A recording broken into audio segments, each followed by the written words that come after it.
Hello friends, ഇന്ന് ചക്കര പൊങ്കൽ ഉണ്ടാക്കാൻ പോവാണ്. ഒരു ഗ്ലാസ് പച്ചരിക്ക് അര ഗ്ലാസ് പരിപ്പ് എന്ന് പറഞ്ഞാൽ ചെറുപയർ പരിപ്പ്, നമ്മുടെ പായസം ഉണ്ടാക്കുന്ന പരിപ്പ്. പിന്നെ ഞാൻ എടുത്തു വെച്ചിരിക്കുന്നത് 2 ഗ്ലാസ് ശർക്കരയാണ്. അത് വലിയ ശർക്കരയായ കാരണം തട്ടി പൊട്ടിച്ചിട്ട് 2 ഗ്ലാസ് എടുത്ത് വെച്ചിട്ടുണ്ട്.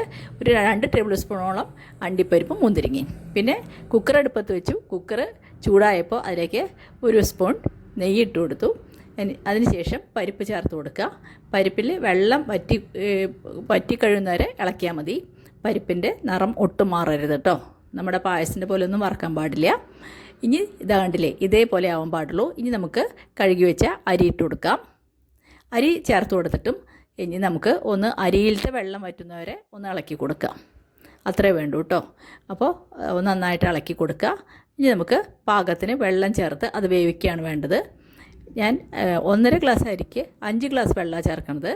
അത് 4 ഗ്ലാസ് വെള്ളവും പിന്നെ 1 ഗ്ലാസ് പാലുമാണ് ചേർക്കുന്നത്. പാല് വേണമെന്ന് നിർബന്ധമൊന്നുമില്ല, 5 ഗ്ലാസ് വെള്ളം ചേർത്താലും മതി. അപ്പോൾ ഞാൻ 4 ഗ്ലാസ് വെള്ളവും 1 ഗ്ലാസ് പാലും ചേർത്തു. നന്നായി ഇളക്കി. ഇനി നമുക്ക് കുക്കർ അടച്ചിട്ട് വിസിൽ വെച്ച് നമുക്കൊരു 4 വിസിൽ വേണം. നമ്മൾ മീഡിയത്തിൽ വെക്കുക സ്റ്റൗവ്, എന്നിട്ട് 4 വിസിൽ കേട്ടോ. അപ്പോൾ 4 വിസിൽ വന്നു. ഇപ്പോൾ വീഡിയോയിൽ എല്ലാ വിസിലും വന്നു എന്നറിയില്ല. അപ്പോൾ 4 വിസിൽ വന്നു. ഞാൻ കുക്കർ ഓഫ് ചെയ്തു കേട്ടോ. ഇനി ഒരു പാത്രത്തിലേക്ക് നമ്മൾ ആ ശർക്കര എടുത്ത് വെച്ചില്ലേ, അത് ഇട്ട് കൊടുത്തിട്ട് ഒരു 3/4 ഗ്ലാസ്, അതേ ഗ്ലാസ്സിൽ 3/4 ഗ്ലാസ് വെള്ളം ഒഴിച്ചു.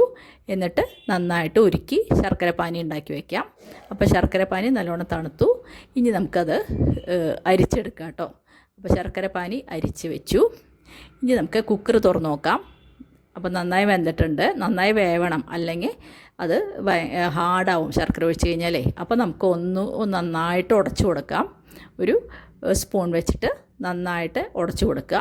എന്നിട്ട് ഒന്നും കൂടി അടുപ്പത്ത് വെച്ചിട്ട് നമ്മൾ ഉണ്ടാക്കി വെച്ച ശർക്കര പാനി ഒഴിച്ചു കൊടുക്കുക കേട്ടോ. അപ്പോൾ ശർക്കര പാനി ചേർത്ത് കൊടുത്തു. എന്നിട്ട് നമുക്ക് നന്നായിട്ട് ഇളക്കി കൊടുക്കാം. ഇനി ആ ശർക്കര ഒന്നും കൂടി വേവണ്ടേ. നമ്മുടെ അരിയിൽ കിടന്ന് അരി പരിപ്പും വേവിച്ചതിൽ കിടന്നിട്ട് ശർക്കര വേവുന്നവരെ നമുക്ക് ഒരു 5 തൊട്ട് 8 മിനിറ്റോളം നമുക്കൊന്ന് വേവിക്കാം കേട്ടോ. അപ്പോൾ ഒന്ന് നന്നായിട്ട് ഇളക്കി മിക്സ് ചെയ്യാം. അത് അടുത്ത അടുപ്പിൽ ഞാൻ ചെയ്യാൻ പോണത്, പാൻ അടുപ്പത്ത് വെച്ചിട്ടുണ്ട്. അതിലേക്ക് ഒരു 2-3 സ്പൂണോളം നെയ്യ് ഒഴിച്ച് കൊടുത്തിട്ട് നമ്മുടെ അണ്ടിപ്പരിപ്പും മുന്തിരിങ്ങ ഒന്ന് വറുത്തെടുക്കാം. അപ്പോൾ അണ്ടിപ്പരിപ്പ് ആദ്യം ഇട്ട് കൊടുത്തു. അതൊരു ചുമന്ന കളറായപ്പോൾ ഞാൻ മുന്തിരിങ്ങ ചേർത്ത് കൊടുത്തു. മുന്തിരിങ്ങ ഒന്ന് വറവായി കഴിഞ്ഞാൽ നമുക്കത് വാങ്ങിയെടുക്കാം. അപ്പോൾ പാകമായിട്ടുണ്ട്. ഞാൻ സ്റ്റവ് ഓഫ് ചെയ്ത് വാങ്ങിയെടുത്തു കേട്ടോ. നമ്മുടെ പൊങ്കൽ തയ്യാറായിട്ടുണ്ട്. അതിലേക്ക് നമുക്ക് നമ്മൾ വറുത്ത് വെച്ച മുന്തിരിങ്ങ അണ്ടിപ്പരിപ്പും ചേർത്ത് കൊടുക്കുക.